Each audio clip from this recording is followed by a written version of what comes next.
Shoving my face with a banana. Good morning, beautiful people.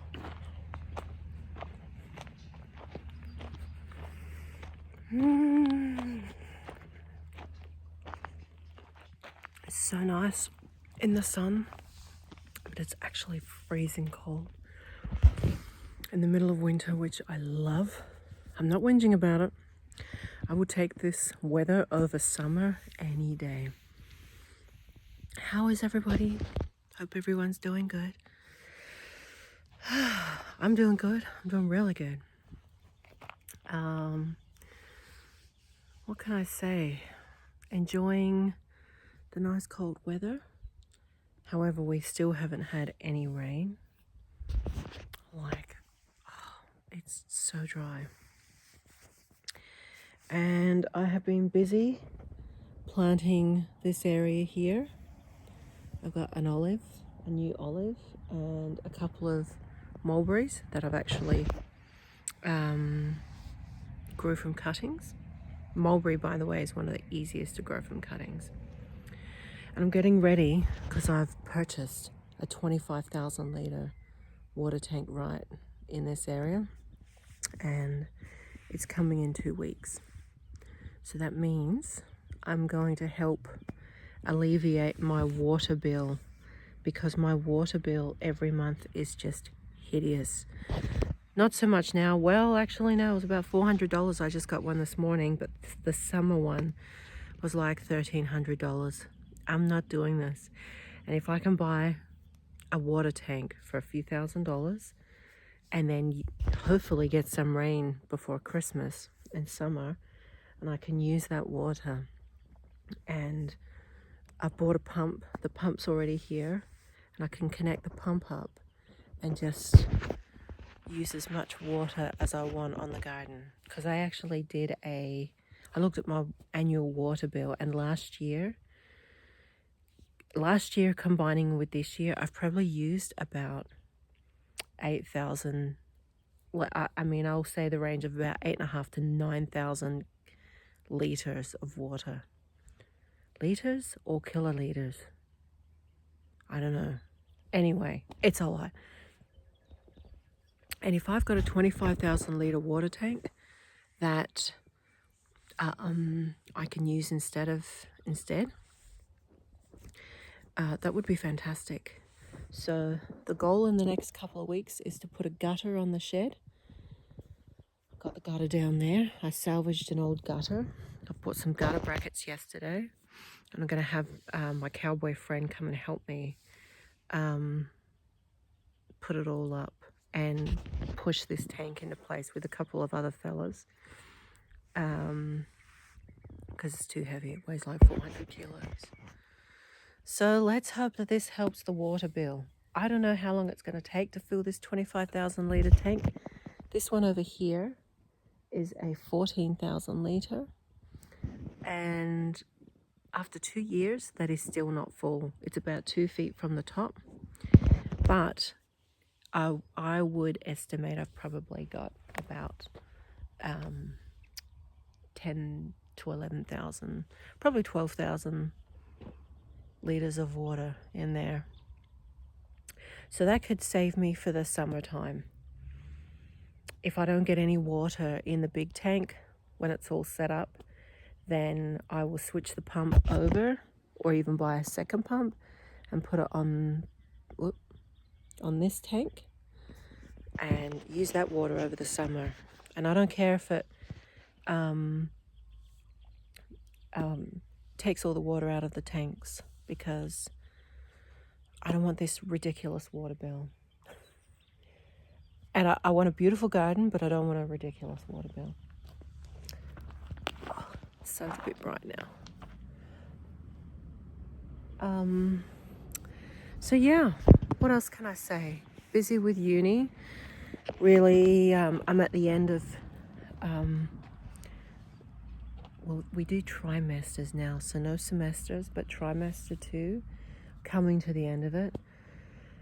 I'm ahead of my schedule, which is good.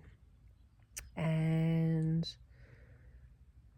yeah, I'm really battling this chemistry too. I've put it off so many times. Had a meeting with some staff at the uni yesterday, a Zoom meeting about it, and literally her words to me were basically, "Suck it up, princess." Literally, she said that verbatim. She's like, "You're just going to have to, if you don't know the work, you're going to just have to get that textbook out and you're going to have to go through it, you know, or pay for a tutor." Yeah. Not necessarily what, you know, I want to do, but I've got to do chemistry. If anyone knows chemistry too for tertiary level, hit me up. It's a big deal. It's literally changed my university pathway. What else? Oh my gosh. Well, look, you can see my grey hairs coming through. They've only just started coming through. I'm really trying to embrace the grey hair now.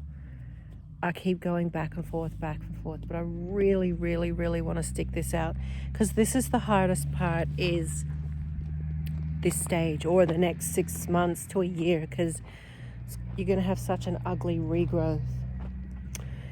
And I've got so much grey, or white, I should say. So, yeah. People are going to think that, and see, this is the thing, I go straight to what people think. I shouldn't care what people think. But people are going to think, you know, you're being lazy with your hair maintenance. But actually, no. I do want to grow my hair out and just be natural. Letting go of this body dysmorphia. And, you know, embracing more of self-acceptance. And just letting yourself age naturally. This just shows you the influence of the world needing to look a certain way, and there's nothing wrong with taking pride in your appearance and taking care of yourself, says the girl that has a hole in her jumper. But you know, also loving yourself and accepting yourself as you are is more important in my eyes. And for someone that's had body dysmorphia and just constantly in my formative years, younger years, needing to be a certain way and look a certain way, and I don't know if it ever is going to leave me, but I'm certainly trying to embrace aging and grey hair. And I've seen some women, it looks amazing on some women. Like the women that I have seen, they look amazing. It's just getting over this grow out hurdle. And then people saying, oh, I've had some guys especially saying, oh, you're going grey, are you? I'm just like, duh, yeah, I am actually. I'm so glad you noticed. Like, men just, I'm not saying all men, to the fellas out there, but a lot of men just don't know how to say the right things to women at the right times. Or, you know, men can be just very black and white, just pointing out the obvious. And it's happened to me a few times. One guy even came up to me at the bar last year. I have not been in the bar in months, but he says to me, he comes up like this and he's like, you look different. Oh, it's the hair. Oh, really? Shit. Thanks for pointing it out. And then I literally had my local electrician say, oh, you know, you got a lot of grey hair. And I'm thinking, yeah, wow, thanks for letting me know. So kind of you. Oh, this garden, it's dormant. Sugarcane though, can you believe it? It's handling this cold, frosty weather. I've dug all this out, I've planted heaps and heaps of seed. All we need now is just the rain. I've done a lot of pruning, apricots, plums, apples, olive. I do not prune this beautiful olive. This is a green table olive. Black Kalamata olive, I'm pretty sure there. And the new one I've planted is a Marzanilla red olive. I've also put fertilizer on my plants because they're looking a little yellow. And I've actually just written a report on phosphate deficiency in uptake of roots in plants. So I really should know what my plants are missing out on, but I'm not actually sure. So I have done a winter fertilizing, and I'm going to do another one in the summer. Just seeing if there's any. Oh, there's a little moth stuck in the water. Yeah, I'll get you out. Yeah, what else? Oh my gosh. So a lot of you know I've been baptized now, fully submerged in freezing cold water. And actually, when I was baptized, there was an earthquake. Of all things, God definitely shook us up that day. And I gotta say, you know, my walk with the Lord has never been stronger. I'm in the Word daily. I'm praying multiple times per day. As soon as I wake up in the morning, I will be on my knees, giving thanks for life, thanks to the Lord, thanks for the breath in my lungs. But I will say, because the spirit of lust has been over me almost my entire life, I've really been challenged with the spirit of lust. Before coming to Christ, not so much in the recent years, but, you know, from my early, like mid-2000s to 2013, I was so promiscuous, like literally just living for the moment, very passionate, very sexual life. And not that it was hard for me to give that up, because obviously I'm isolated, but like still having that lustful spirit. But I tell you this, and because I live alone and because I'm single, obviously we know the power of masturbation. And I used to be a big masturbator, like just keeping it real with you. Let me tell you, when I started walking with the Lord, actively praying every day, it literally, this desire to masturbate, I'm not kidding, it leaves you, it honestly just, you don't, it just melts off you. What can I say? Like literally. And in the beginning when this happened, I didn't like it. You know, I was really kind of disappointed. I'm just like, oh, I must be going through menopause. No, actually I started praying, actively praying. And this spirit of lust just didn't have a hold on me anymore. And I got to say, like, I can go now a couple of weeks without touching myself. But this is what happens. What happens is the spirit of lust will come to me when I'm sleeping at night.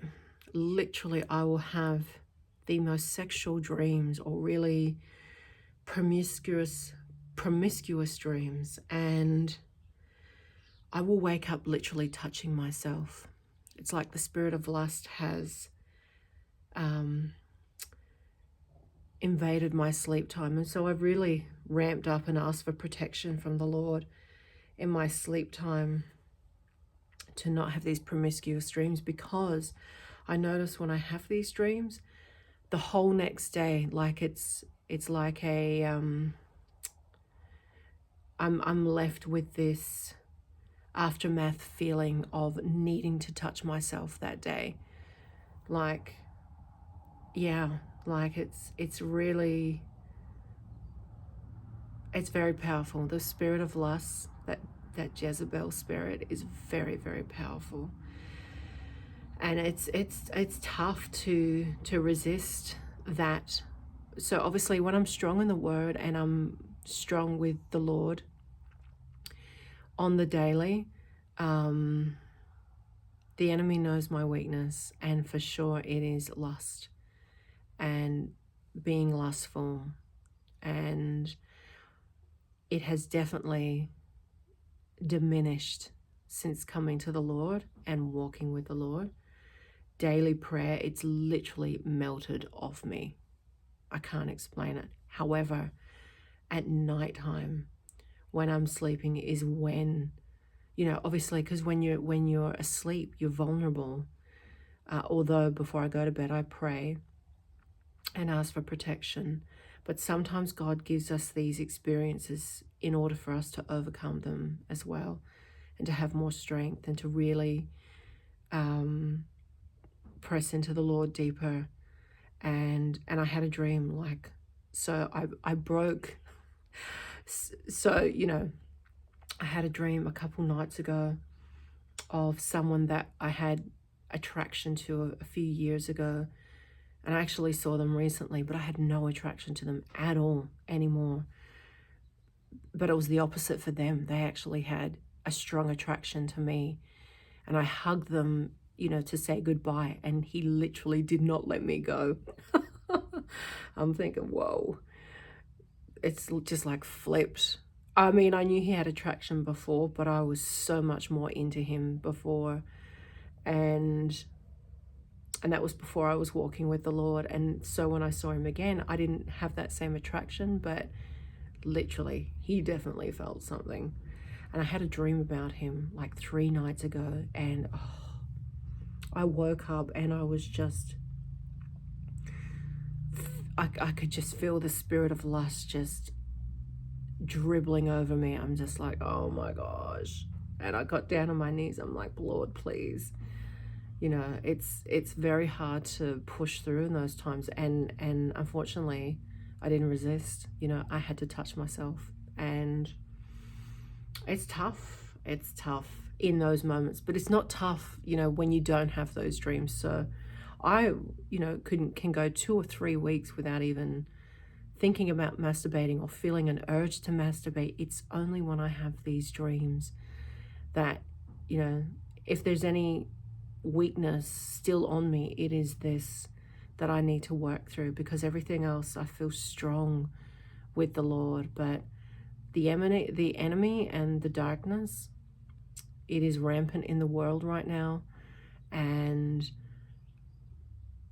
it will do. And you've got to remember, and I know there's a lot of people that are on my channel and they're not believers, but when you come to know about the real nature of the world and what this earth actually is, and whose dominion and domain the earth is, this is why all this darkness is happening in the world. It is a carnal, fleshy planet, and there is so much darkness in the world. Like, there's so much going on, and these entities, these demonic entities, this darkness, these negative spirits and energies, they are ancient, and they know us better than we could know ourselves. They know us. They're ancient. They've existed, since the inception of God, when angels were created. Like, they're ancient. And I'm not saying, all negative energies are demonic, because some of them are disembodied spirits, some of them are human spirits, some of them I couldn't even explain what they are. I wouldn't even know. It's beyond my comprehension. I don't even pretend to think I know, because I have no idea. But I do know that the darkness is real, 100%. And they know us better than we could know ourselves. And so they know our weaknesses. And that is mine, for sure. And I'm working on it. And, some people it may be addiction. Some people it may be, I don't know, something else. But for me, definitely the promiscuity, the spirit of lust, the sexual nature, That's been a big one for me. So I'm slowly working through that.